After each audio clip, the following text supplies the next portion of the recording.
दोस्तों, आप सब लोग कैसे हैं? उम्मीद करता हूँ आप सब लोग ठीक होंगे। दोस्तों, आप सबका मेरे YouTube चैनल अपराध की कहानी में स्वागत है। आज की कहानी एक डॉक्टर की है जिसने किसी दूसरी औरत के लिए अपनी पत्नी और दोनों बेटियों को मार डाला। दोस्तों, आप सब हमारे साथ हैं। चैनल को सब्सक्राइब करें, लाइक करें और कमेंट्स करें। अपने दोस्तों के साथ शेयर जरूर करें। बहुत से लोग हैं जो सब्सक्राइब नहीं करते हैं। आपके सपोर्ट से मुझे हिम्मत मिलती है, इसलिए कंजूसी ना करें। चले कहानी शुरू करते हैं। 32 वर्षीय फिजियोथेरेपिस्ट बोधो प्रवीण ने पत्नी कुमारी और दो बेटियों की हत्या करे से एक्सीडेंट का रूप देने की भरसक कोशिश की थी, लेकिन कार की तकनीकी जांच में सारा मामला साफ हो गया।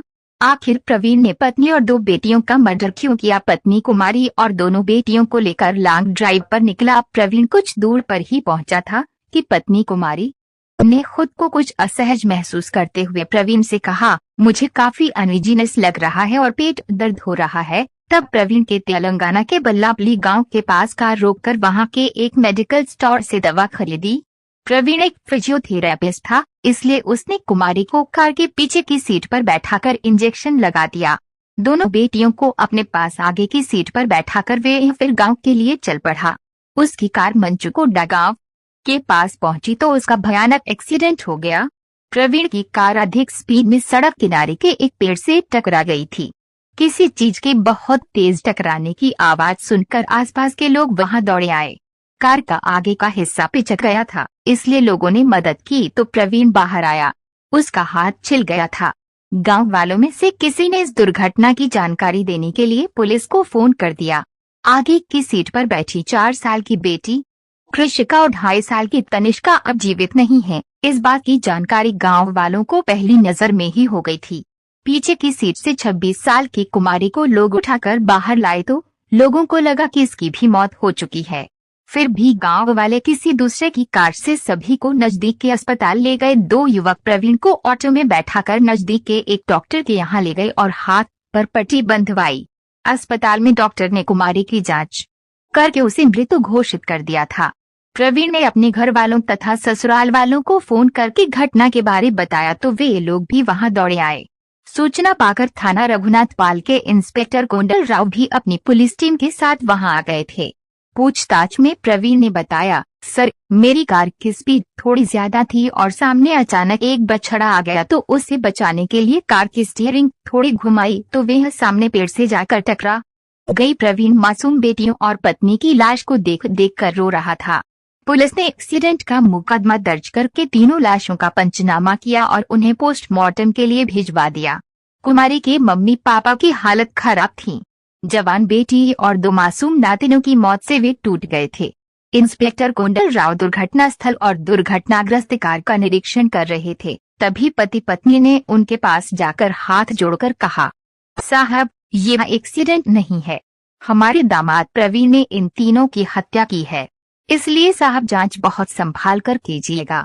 इस नराधम को छोड़िएगा मत। एक्सीडेंट में 3 जिंदगियां खत्म हो गई थी। मामला शंकास्पद लग रहा था, इसलिए थोड़ी दूर जाकर इंस्पेक्टर ने क्राइम ब्रांच के एससीपी रमन मूर्ति को घटना की जानकारी दी। तब रमन मूर्ति ने कहा, कार जैसी है उसे वैसी ही रहने देना।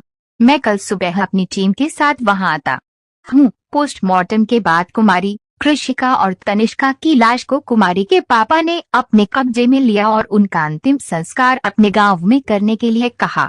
उन लोगों के जाने के बाद प्रवीण भी अपने मम्मी पापा को साथ लेकर वहां गया और अंतिम संस्कार में हाजिर रहा। उस समय भी कुमारी के मम्मी पापा प्रवीण को शक की नजरों से देख रहे थे। एक साथ 3 से 3 मौतों से पूरा गांव दुखी था। अगले दिन सुबह सीपी रमन मूर्ति अपनी टीम के साथ घटनास्थल पर पहुंचे तो इंस्पेक्टर कोंडल राव ने फोन करके प्रवीण को वहां बुला लिया था।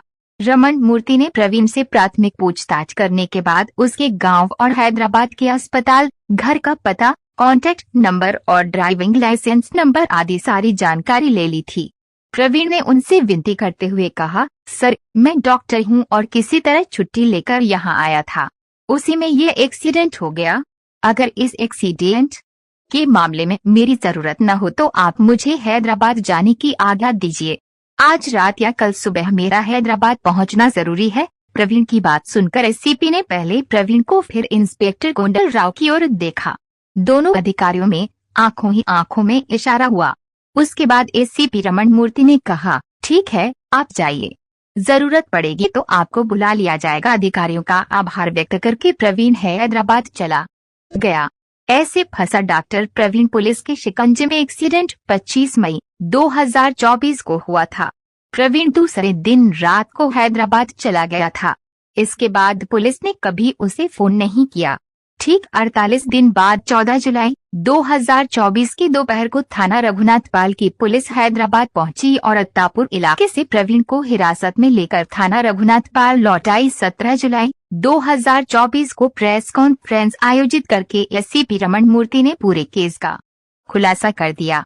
पुलिस अधिकारियों को भी कार की हालत, तीनों लाशों की दशा और प्रवीण को आई मामूली चोट देखकर पहले ही नजर में शक हो गया था कि ये मामला एक्सीडेंट का नहीं बल्कि ये बहुत सोच समझकर की गई 3 से 3 हत्याओं का है। पुलिस जानती थी कि प्रवीण को अपनी चालाकी पर पूरा विश्वास है, इसलिए वह कहीं भागने की कोशिश नहीं करेगा। सीधी सादी पत्नी और मासूम बेटियों की हत्या करके वह दूसरे ही दिन हैदराबाद जाकर प्रेमिका सोनी फ्रांसिस के साथ हंसी खुशी से रहने लगा था। पुलिस की नजर में यह बात भी थी, लेकिन उसे सजा दिलाने के लिए पुलिस को पक्के सबूत की जरूरत थी। मजबूत सबूत हाथ लगते ही पुलिस ने आरोपी नंबर 1 प्रवीण को तो पकड़ लिया, लेकिन आरोपी नंबर 2 उसकी प्रेमिका सोनी भाग गई थी। प्रवीण से की गई पूछताछ के बाद इस तिहरे मर्डर केस की जो कहानी सामने आई, इस प्रकार निकली। तेलंगाना के जिला खम्मम के अंतर्गत आने वाले बाबाजी थंडा के तेलुगु में थंडा यानी बिखरे घरों वाला एकदम छोटा गाँव रहने वाले बोधो प्रवीण ने 12वीं में खूब मेहनत करके पढ़ाई की। वह पढ़ाई में ठीक ठाक था, इसलिए उसकी इच्छा डॉक्टर बनने की थी।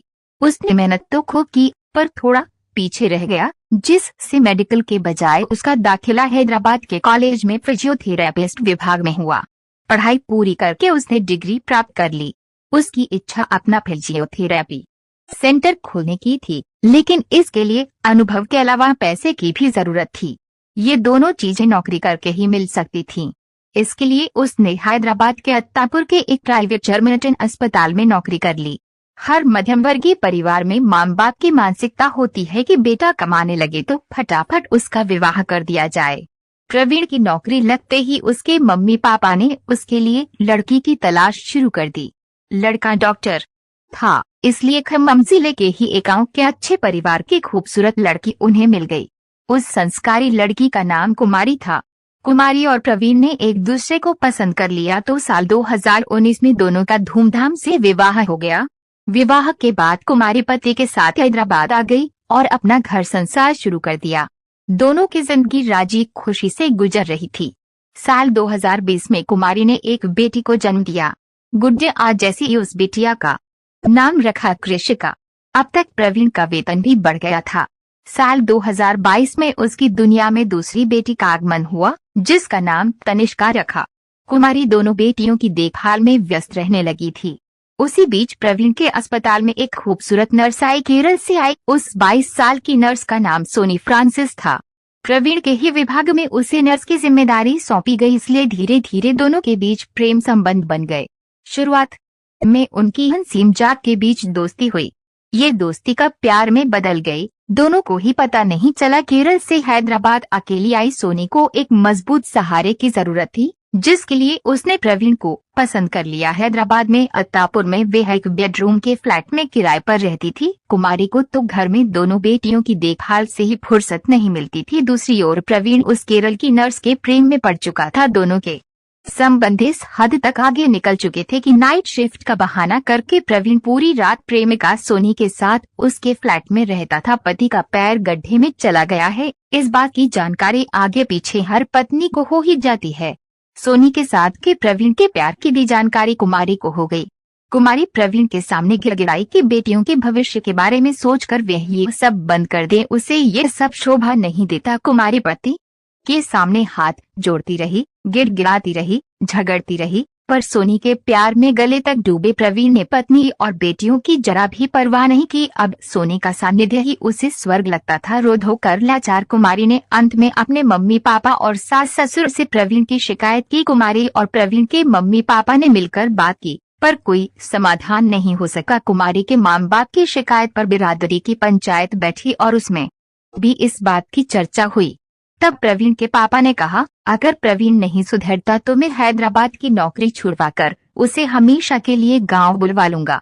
यहाँ हमारे घर में रोटी की कमी नहीं है। तेल लेने गई, उसकी डॉक्टरी की नौकरी। यह सारी जानकारी होने के बाद भी पागल प्रेमी की तरह प्रवीण को किसी की परवाह नहीं थी। अंत में प्रवीण के मम्मी पापा ने उसे गांव आने के लिए कह दिया। 17 मई 2024 को प्रवीण कुमारी और दोनों बेटियों को लेकर बाबाजी ठंडा आ गया। खूब गुस्सा होकर पापा ने उसे धमकाया तो अपनी गलती स्वीकार करते हुए प्रवीण ने कहा, अब मैं उस अस्पताल को छोड़कर किसी दूसरे अस्पताल में नौकरी कर लूंगा। अभी तो मैं 15 दिन की छुट्टी लेकर आया हूँ, आप सभी के साथ ही रहूंगा। इस तरह पिता को समझाकर प्रवीण ने मामला शांत कर दिया। कुमारी और दोनों बेटियों को लेकर प्रवीण बाबाजी ठंडा के आसपास घूमने जाता रहा। गाँव आने के बाद प्रवीण के बदले व्यवहार से कुमारी की उम्मीद जागी थी कि अब सौतन सोनी से छुटकारा मिल जाएगा। उधर सोनी को पता था कि प्रवीण शादीशुदा है, फिर भी वे उस पर शादी के लिए दबाव डाल रही थी। वह प्रवीण से कह रही थी कि वे अपनी पत्नी से अलग हो जाए। प्रवीण ने उसे वास्तविकता समझाई कि पत्नी से अलग होना यानी उसे छोड़ना इतना आसान नहीं है, इसमें सालों लग जाएंगे। फिर इसमें तीनों को भरण पोषण के लिए हर महीने पैसे देने होंगे,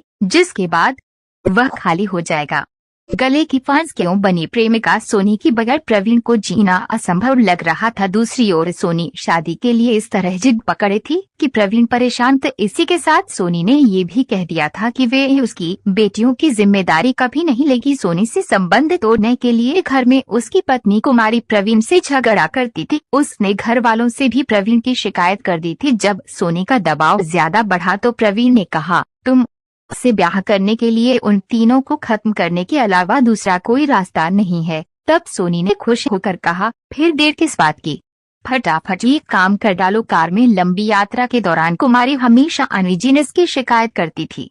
उसी के आधार पर प्रवीण ने उसे खत्म करने की योजना बना डाली। गूगल पर सर्च करके प्रवीण ने पता किया कि एक हाथी को भी मार सके ऐसे एनेस्थेसिया की डोज कितनी है। ये जानने के बाद इंजेक्शन खरीदकर उसने कार में रख लिया। सभी को गांव ले जाने के बाद वहां से खम्मम जाने का प्लान बनाया। योजना के अनुसार 25 मई 2024 की सुबह प्रवीण ने कुमारी से कहा, आज एक काम से मुझे खम्मम जाना है, अगर लॉन्ग ड्राइव पर चलने की इच्छा हो तो तुम भी चल सकती हो। दोनों बेटियों को साथ लेकर कुमारी प्रवीण के साथ जाने के लिए तैयार हो गई। खम्मम पहुंचकर प्रवीण ने अपना काम निपटाया। उसके बाद घर आने के लिए वह कार लेकर निकल पड़ा। वहां लौटते समय रास्ते में कुमारी ने तबीयत खराब होने की बात कही तो तुरंत कार रोककर दवा की दुकान पर जाने का नाटक करके प्रवीण ने कुमारी को पीछे की सीट पर बैठाकर कार में रखा एनेस्थेसिया का इंजेक्शन उसके बाएं हाथ पर लगा दिया। एनेस्थेसिया की ओवरडोज से 5 मिनट में ही कुमारी की सांसें रुक गईं। उसके बाद बारी बारी से दोनों मासूम बेटियों की नाक और मुंह दबाकर उन्हें खत्म कर दिया।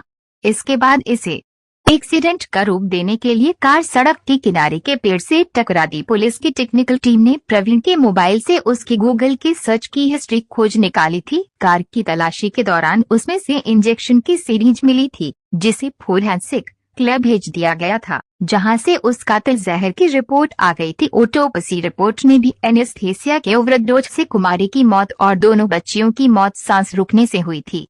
पुलिस ने तमाम सबूत इकट्ठा करके एक्सीडेंट के 48 दिन बाद प्रवीण को गिरफ्तार किया था। पुलिस ने प्रवीण को तो अदालत में पेश करके जेल भेज दिया, जबकि प्रेमिका सोनी फ्रांसिस की तलाश कर रही थी। इस तरह अवैध संबंधों की आग में एक सुखी परिवार स्वाहा हो गया। प्रवीण ने प्लान तो काफी अच्छा बनाया था, लेकिन कहते हैं कि अपराध कभी नहीं छुपाया जा सकता। दोस्तों, आपको कहानी कैसी लगी कमेंट कर जरूर बताएं, और एक बार आपसे कहूँगा चैनल को सब्सक्राइब करें और लाइक करें, शेयर करें भी करें। कल फिर मिलेंगे एक और नई कहानी के साथ। तब तक अपना ख्याल रखें और